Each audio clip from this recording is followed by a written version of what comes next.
आगे भगवान कहते हैं,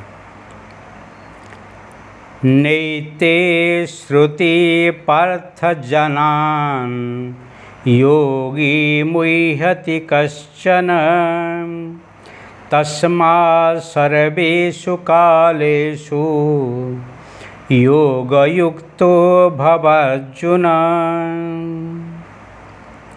न एते श्रुति पार्थ जानन् योगी मुह्यति कश्चन तस्मात् सर्वेषु कालेषु योगयुक्त भव अर्जुन। भगवान यहाँ कहते हैं, हे पार्थ, इसी प्रकार इन दोनों मार्गों को तत्व से जानता हुआ कोई भी योगी न मुह्यन्ति मोहित नहीं होता है, अर्थात फिर वह निष्काम भाव से ही साधन करता है, कामनाओं से ये नहीं फंसता है। इस कारण हे अर्जुन, तू सब काल में समत्व बुद्धि रूप योग से युक्त हो, अर्थात निरंतर मेरी प्राप्ति के लिए साधना करने वाला हो। भगवान का ही अर्जुन को मार्गदर्शन है, क्योंकि अर्जुन कहा था, यश्रेयम शानिश्चितम ब्रूहि तन्मे शिष्यस्तेहम साधि माम त्वं प्रपन्नम। जिस सुनने के लिए सिर्फ मीठे मीठे वाणी करने का कोई ज़रूरत नहीं है, परंतु मेरे लिए जो निश्चित श्रेय है, कल्याणकारक है, भले कड़वा क्यों नहीं हो, भले निष्ठुर किए नहीं हो, फिर भी मुझे वो सत्य को बोलना। लोग कहते हैं, सत्यम वद प्रिय वद माँ वद अप्रिय सत्यम, परंतु अर्जुन यह कहता है, जो मेरे लिए श्रेय है उसको ही बोलना, और मैं आपके चरण में शरण जाता हूँ, शिष्य रूप में समर्पित होता हूँ। ऐसे शिष्य को देखते ही गुरु के आत्मा में ही आनंद प्रस्फुटित होता है।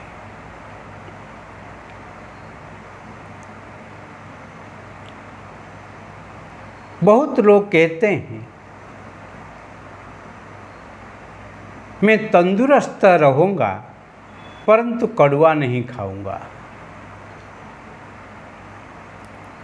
पर मीठा खाते खाते कोई तंदुरुस्त नहीं रहता है, और कड़वा को खाते खाते कोई ही रोगी नहीं होता है। इसीलिए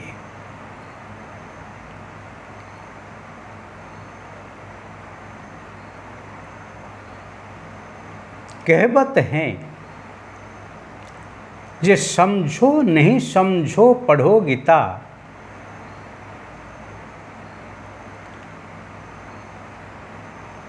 अच्छा लागे या नहीं लागे खाओ पीता।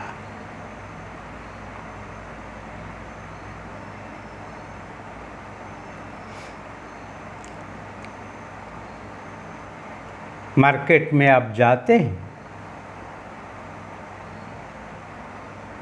आलू जब देखते हैं तो आलू को खरीद करते हैं कि आलू खाने के लिए मज़ा है। जब करेला को ही देखते हैं तब तो आपके मन में एक घृणा भाव पैदा होता है, क्योंकि खाने से सजा है। पर आलू को खाते खाते कोई तंदुरुस्त नहीं है, और करेला को जो खाते हैं वो कभी रुगना नहीं है। यहाँ पर भगवान अर्जुन को वही बात को कहते हैं। दोनों मार्ग को तत्व से जानने वाला कोई भी योगी मोहित नहीं होता है।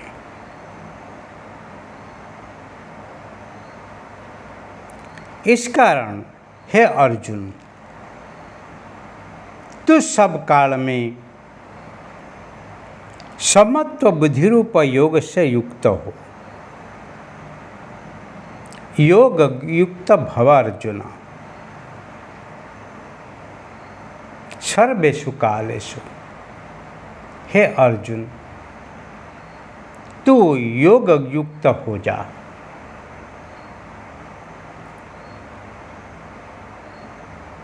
अर्थात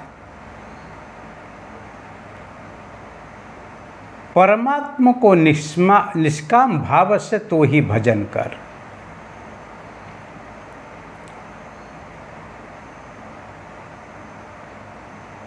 निष्काम भाव से ही जो ही तत्परता होके भजन करता है, परमात्मा को पा लेता है, वो ही उत्तरायण में देह त्याग करता है। इसीलिए भीष्माचार्य कुरुक्षेत्र मैदान में दक्षिणा में बाण खाते हुए ही उत्तरायण आने तक ही अपेक्षा करके रहे, जो उत्तरायण आऊँगा तो फिर मैं देह त्याग करूँगा। क्यों? वो तो गंगा पुत्र थे, इच्छा मृत्यु उनके साथ था।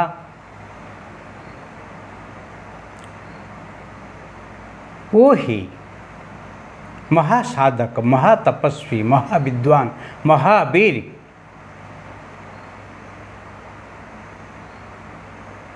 महाव्रतधारी भीष्माचार्य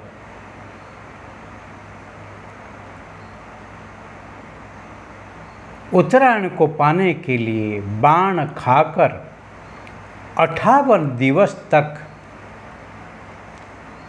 कुरुक्षेत्र मैदान में पड़े हुए, और उत्तरायण आने से सूर्य जब दक्षिणायन गति को त्याग करके उत्तर गति को ही पकड़े, तब ही भीष्माचार्य देह छोड़े।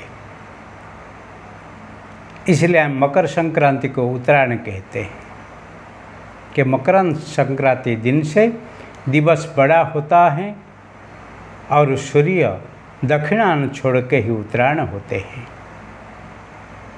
जनवरी 14 को।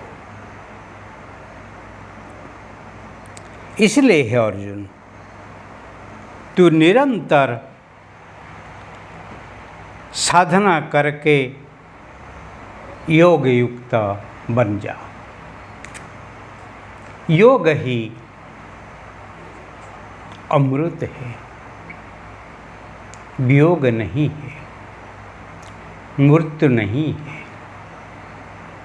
कि अमर के साथ जुड़ जाना वही योग है, और मृत्यु के साथ जुड़ जाना वही वियोग है।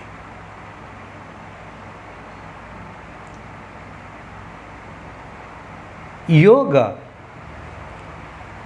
आपको ही परमात्मा के साथ, समष्टि के साथ जुड़ देता है,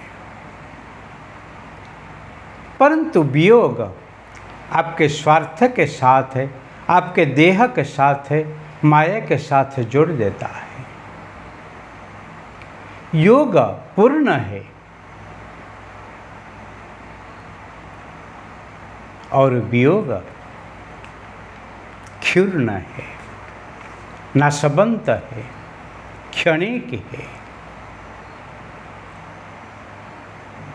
इसीलिए अर्जुन को श्रेय मार्ग बताते हुए भगवान धूमावृत मार्ग को त्याग करके सकाम मार्ग को त्याग करके निष्काम मार्ग को अपनाने के लिए ही मार्गदर्शन देते हैं।